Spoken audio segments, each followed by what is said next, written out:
Okay, welcome back to Inventory Watch. Last week was a little bit in the market, but there's been some movement this week that I'd love to share with you guys.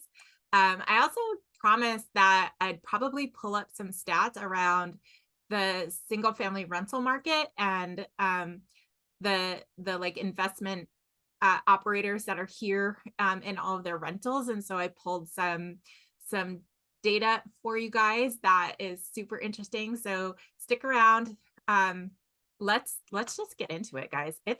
I've got things for you today. Um, let's see if we can pull up the right screen here and let's get going. Okay, so this is Inventory Watch for September 10th, 2023.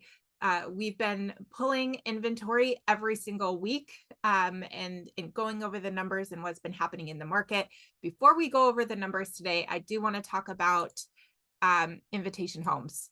So Invitation Homes is one of the largest institutional single family rental operators here in the Phoenix Metro. And they own thousands of rental properties here in Phoenix, kind of cornering the market.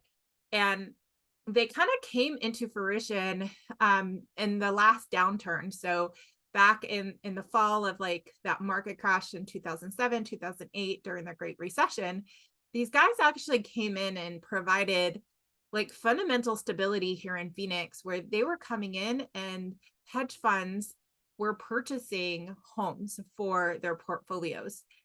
And what they found out was like, oh, we should probably put renters in these homes and get these homes to cash flow. So they were coming in and they were making offers on properties and offers on short sales, offers on foreclosures. I was listing a lot of short sales at the time. And so like I've probably sold homes to this hedge fund or to the hedge funds that they manage, this company manages for. So I've sold probably to this company. And that was back in the day when like we didn't know really who we were selling to, like corporations were coming in buying some of those homes. So this company, like I said, they are rental operators. So they are basically the property managers for the hedge funds. They collect the rent, they do the maintenance on the property, they do all of that. And so you could go onto their website right now and look at the available rental homes that they have here in the Phoenix market. They operate in over 16 markets across the United States. So they have inventory nationwide. What's so interesting about the data that I'm going to go over here is that like I want to start doing inventory watch on their inventory, right? It's public on their website. As of today, they had 371 homes available. And so one thing is to watch is like, is their inventory going up along with the inventory that's on the market here in Phoenix in like the rental homes that I have access to in the MLS. So I'm going to add their data to our inventory watch kind of on the weekly, and we'll see if they're seeing the same trends that we are here in our market. So but let's kind of go into their data a little bit. I pulled their Q3 SEC kind of like filing report just to get an idea of like, you know, how much business are they doing and like what are their numbers look like and what are they reporting on, because they are a public company. And so all of this data is public, and I'll probably put a link to their filing in the under this YouTube video in the description. So let's get into it. So their 10Q quarterly filing states that Invitation Homes is a leading owner and operator of single-family homes for lease, offering residents high-quality homes in sought-after neighborhoods across the United States. They have over 80,000 homes for lease in 16 markets across the country as of June 30th, 2023. And their goal is to meet the needs of a growing share of Americans who prefer the ease of a leasing lifestyle over the burden of owning a home. So I find that interesting that is how they state that. I think Americans would prefer to be homeowners and to get into building equity in their home and building wealth around home ownership. But there are many people that prefer to lease. as well. So I don't want to judge, but I prefer personally to be a homeowner. And so I would prefer not to have to compete when I'm putting offers on homes against institutional buyers. But let's take a look at what they've been reporting. So they reported that they've cut their investment spend by 84%. So that's great. That's good news for us, is that like we're not having to compete with them as much as we did the same time frame last year. So their spend in 2022 was $580 million spent on investing activities. And investing activities consist primarily of the acquisition, cost of homes, capital improvements, and proceeds from property sales. So this is them selling homes, buying homes, and things like that. So 2022, that's like over $500 million that they spent on investing activities. 2023, that's cut down significantly to $92 million. Still quite a lot of money, but that's where they're at. So that was one of the interesting facts I pulled out of the filing. Now let's talk about the impact of macroeconomic trends. I feel like that this is also interesting because they're stated in their public filing that they, well, I'll just read it. Impact of macroeconomic trends. Overall unfavorable global and United States economic conditions, including inflation and rising interest rates, uncertainty in financial markets, including as a result of recent bank failures and events affecting financial institutions, ongoing geopolitical tensions, and general decline in business activity and or consumer confidence could adversely affect our ability to acquire or dispose of single-family homes. Our access to financial markets on attractive terms or at all, and the value of our homes and our business that could cause us to recognize impairments in the value of tangible assets or goodwill. So they're basically saying that the current market is volatile for us, basically. It goes on to say that high level of inflation and rising interest rates may also negatively impact consumer income, credit availability, and spending, among other factors, which may adversely impact our business, financial condition, cash flows, and results of 41 operations, including the ability of our residents to pay rent. So they are concerned that upcoming macroeconomic trends will affect the people who lease their homes, and the people who, in turn, the people who lease our homes will not be able to pay the rent because they could lose their jobs. These factors, which include labor shortages and inflationary increases in labor and material costs, have impacted and may continue to impact certain aspects of our business. For example, we have experienced and continue to expect higher levels of bad debt expense compared to pre-COVID averages, and it continues to take longer to address residents who are not current with their rent. So they're starting to see people not paying their rent, and they foresee this being volatile for them in the future, which is probably why they've pulled back on purchasing more homes, because they see what's happening. So let's kind of just think about that for a minute. So and this is kind of where I want to stop and go into the numbers of what we're seeing here in Phoenix. So they're concerned. They put it publicly in their report. Like I said, I'll leave the link to their report. You can read through it. It's like many pages, lots of financial numbers and things like that, but there's a lot of good information in there. Actually, I feel like I'm missing, there was another piece of data that I wanted to show you, and it wasn't this one yet. It's this one here. So this is their 10Q quarterly report filing. This is just part of their inventory. So as you can see here, the number of homes in Phoenix is 8,889 homes in our market alone. And so when I go into the numbers, when we talk about, how much inventory we have here in Phoenix, for the rental market, I want you to remember this number here and how much of the inventory they own as well. And so they have a 97.5% occupancy rate as of today.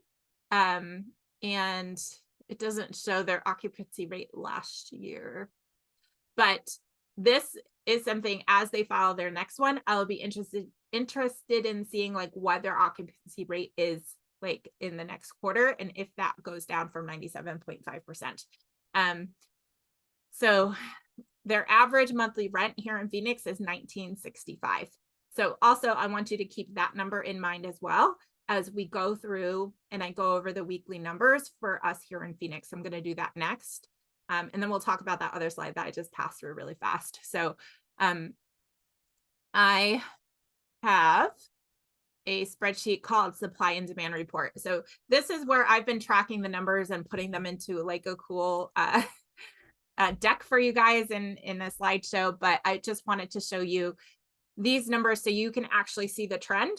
And I can see if I can make this a little bit bigger for you guys on the screen. Maybe it says it's getting bigger, but it really isn't. Okay, so I don't know why I can't make it bigger, but that's my fault. So let's talk about our numbers here in Phoenix. So we talked a little bit about Invitation Homes and like what they're seeing and what their concerns are, what their goal is, like how many rentals they own in our market. And let's talk about active for sale listings first, because that's at the top of this graph. So as you can see from the first week of August, when I started doing these weekly videos, we were at 10,773 homes for sale. We consistently saw every week inventory rise. And then we kind of saw it flatten out here the first week of September. The reason why we saw that flatten out was because that was the end of the month. And so the end of the month always has like inventory kind of stops for a second. We have a whole bunch of more closings than we usually see because it's the end of the month. Most people like to close at the end of the month because they pay less interest on their mortgage, on their new mortgage. And so and then they don't have to pay a mortgage the very next month. And so they want the whole month. So that's why we always see that happen in our numbers here. And so we saw an increase in closings. Sometimes we see an increase coming under contract because interest rates are expiring and things like that.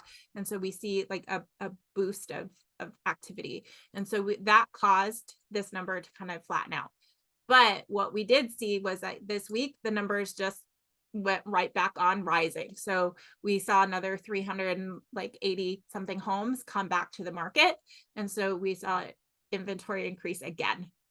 We saw sold listings come down to the lowest it's been in the last 6 weeks. We haven't seen under 1,000, and this is the first week that we've seen it. Total closings under 1,000. If we compare this to the first week of August, we had 1,454 closings. And the first week of September, the first full week, we had 954 closings. And that gives us a reduction month over month. Whoops. Sure, we'll just fill them all in. A 34% reduction in sold listings month over month. So we've seen the market slow down 34% month over month from the first week of August to the first week of September, which is wild. So let's turn all of these into percentages. Okay, so sold listings down, inventory up. Under contracts, these are the home buyers that are out there that are running around and actually putting offers in on homes. You can see as well, huge reduction from the first week of August. We had 973 buyers running around putting offers in on homes, and we are now down to 588 buyers. That is a 39% increase. And if you round that up, it's 40%. We are 40% down, buyers gone out of the market. So we're going to continue to see this thing coming through. It's just way too expensive for people are just not buying. The people who are buying is really interesting. If it's people who aren't affected by the interest rate, right? Those are going to be people who probably like sold a house in another state and they have some cash that they can come in and buy. Those are the people that are still buying in our market. And so I'm not saying that like we have no buyers, but we have very few buyers. And the buyers that we have, like some of them are still financing. They're either putting a lot down, or they're paying cash out of pocket outright. Like we still have some first time home buyers out there that are still able to afford in this market, but I think we're going to start seeing those guys kind of dwindle down as the end of the year approaches.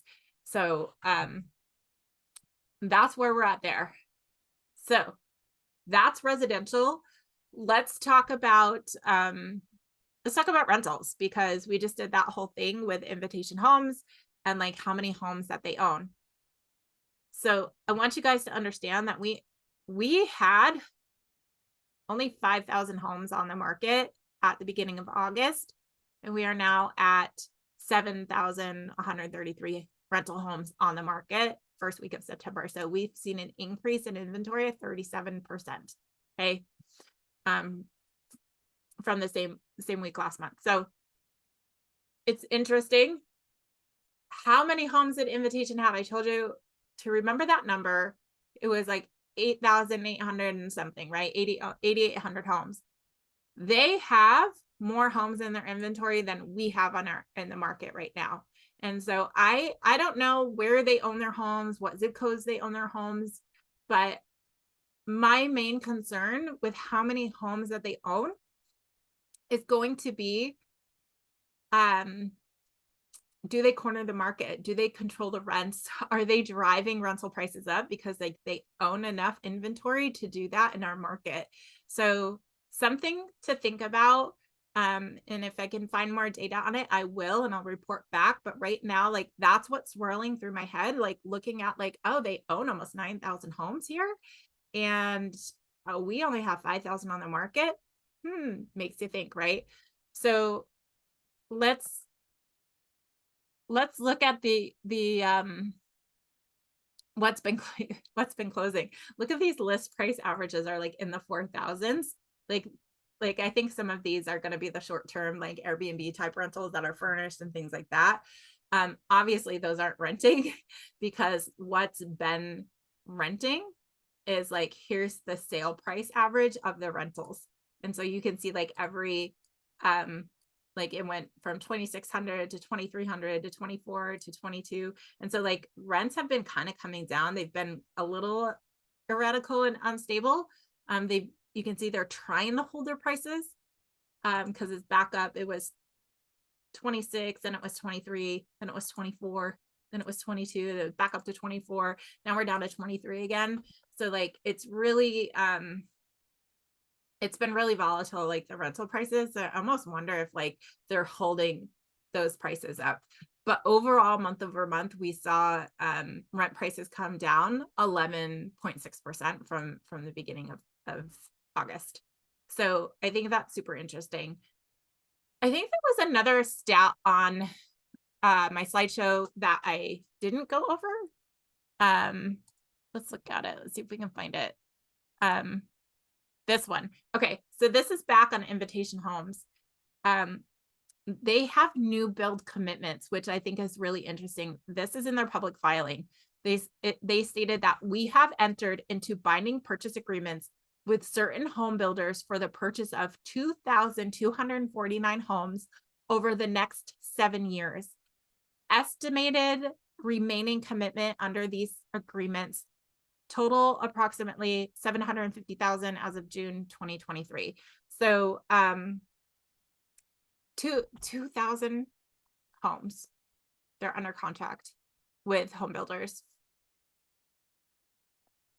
Super interesting. They also stated on July 18th, 2023 that they acquired 1,849 of a 1,864 home portfolio of single family residential properties. So they acquired a whole other portfolio, probably from another company, of 1,849 homes. And there's still another 20 more that they didn't acquire.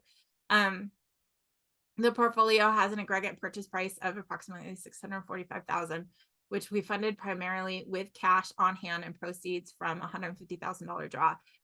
It's really interesting that they are getting these homes, feel like at a steal. They acquired 18,000 homes for $645,000. Like that's like not a lot. That's like two houses here in Phoenix. So something to think about, the price that they're getting these portfolios at, like that we normal buyers and sellers can't get them out.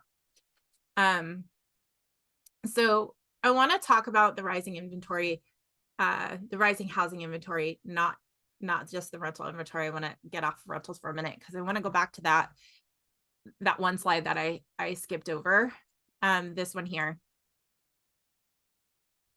So the Federal Reserve Bank of New York Household Debt and Credit Report provides unique data and insights into credit conditions and activities for U.S. consumers.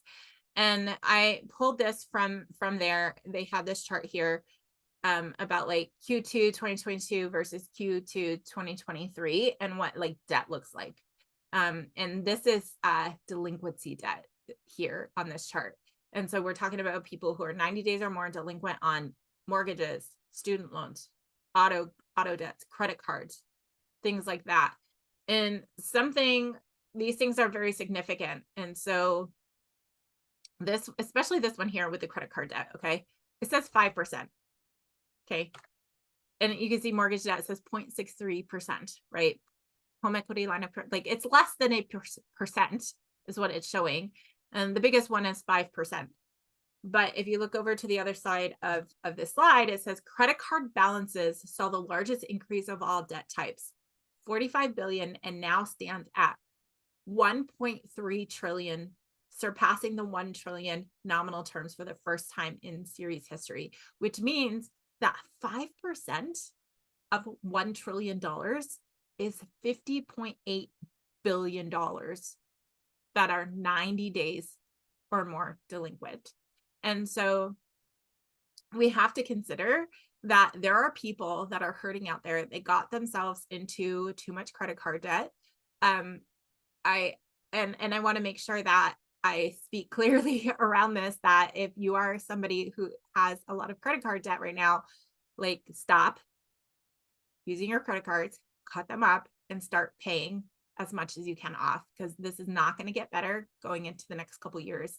You have to cut that habit right now. It's hard.